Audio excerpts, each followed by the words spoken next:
was it you said about Derek that Derek took exception to? You asked me a question about did I want to see Chisora White 3, and I said I didn't. All right, I explained the fact that I thought the first 2 fights were very good, but I wasn't overly interested in seeing a third domestic fight. And then the conversation expanded into me making an observation which is not steeped in disrespect. It's not, I couldn't do one fraction of what you do. I tried boxing when I was a kid, when I was 15 years of age, walked in the gym, got a punch in the face down at the Prince of Wales pub in Thornton Heath, didn't fancy it. So I've got absolute respect for what you guys do. But I was asked, is he at world level? And Derek asked me what was world level, and I said, it sounded disrespectful, but it wasn't meant to be, was the level that beats you every time you step up. But then you look at that level, and you say, if you fight Vitaly Klitschko, if you fight David Haye, if you fight Tyson Fury, if you fight Joseph Parker, if you fight Alexander Usyk, then there is going to be a challenge. So there was not meant to be. I know he didn't like it, and he can tell me if he didn't what his view on it was if he wants to. But it wasn't centred. I think he's about to. I sit behind a microphone with a big mouth deriding athletes. That wasn't where I was coming from. No, and I get that, and I know him inside out. And honestly, this man is a student of boxing. He's right across it, Derek. And one thing you get from Simon Jordan is absolute honesty. But you were on the other end of the comments, and you quite rightly said, "No, hang on, I'm a lot more than that." Sometimes when things are said, in a split second, you think it's disrespectful. Basically, when he said that, and I was very annoyed. I'll be honest with you, because all I do is love fighting. I love the game of boxing. Most people love football. I love fighting. I fight anybody if I have to. I'll fight them the day after tomorrow after I finish fighting my first fight.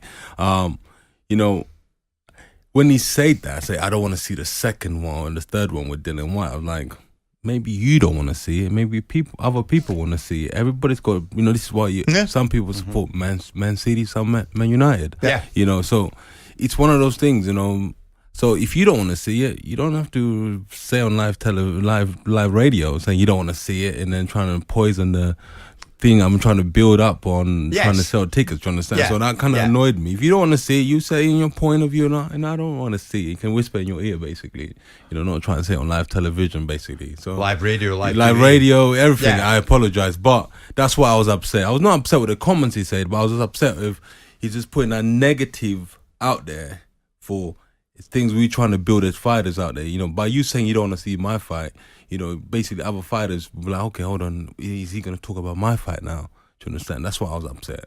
And I get that. And you get that, Spencer, don't you? You've been a fighter, and you know exactly when you want to respond in such and such a fashion to comments that's made about you. Absolutely. Listen, I've known Derek since, he began boxing as a 16, 17-year-old. Yes, we go back a long, long way. So, yeah, originally when we first spoke about this, Derek was upset and he had time to process it, digest it, and then we spoke again, didn't we, before Christmas? And he said, you know what, listen, I thought about it. Everyone's entitled to their own opinion. Everyone's entitled to their own views. Yeah. Let's move on. Put that He's behind us. sugarcoating it because hence, after that phone call, I called him up and I said, Spencer, don't ever call me, don't talk to me. I didn't talk to him for almost a year. No. After that.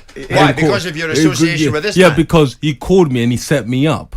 That was a setup he did. He thinks I slung him under the bus. Derek. No, I get it. I said it off air, right? And these guys said to me, you won't have the balls. He didn't say it. Other people said, you won't have the balls to say it to the fella.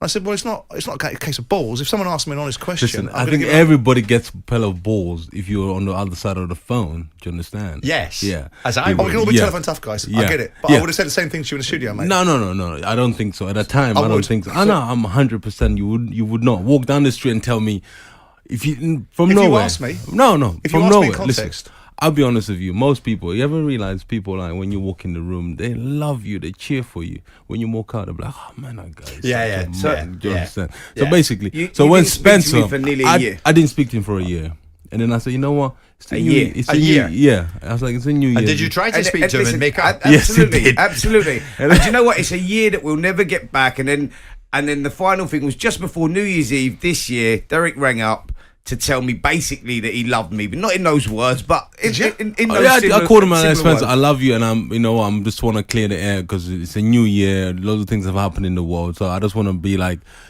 phone everybody I was not talking to and apologize and say, no, I'm sorry, I love you.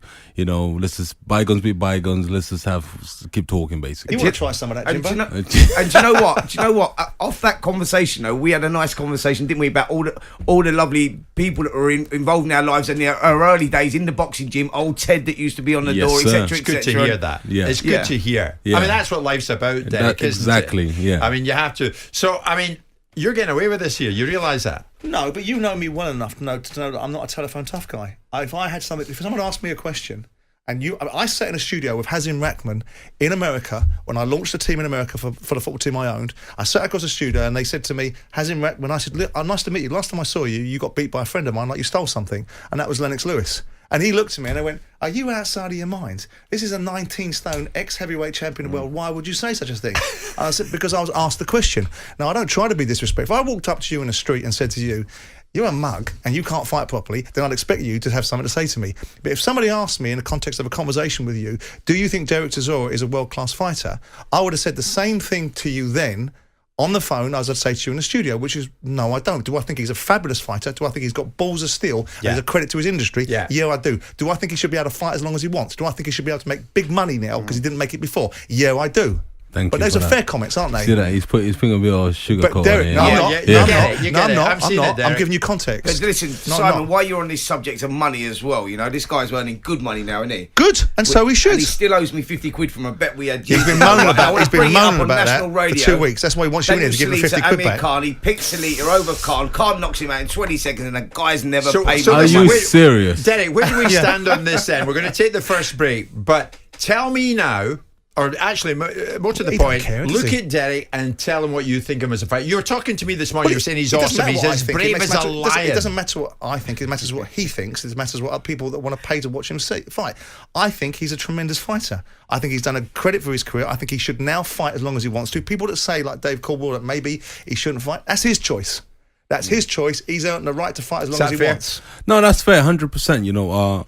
I always say this. The moment I announce a fight, and then I ask my management team basically. I say from the day we announced 4 days, I ask them how many tickets have we sold.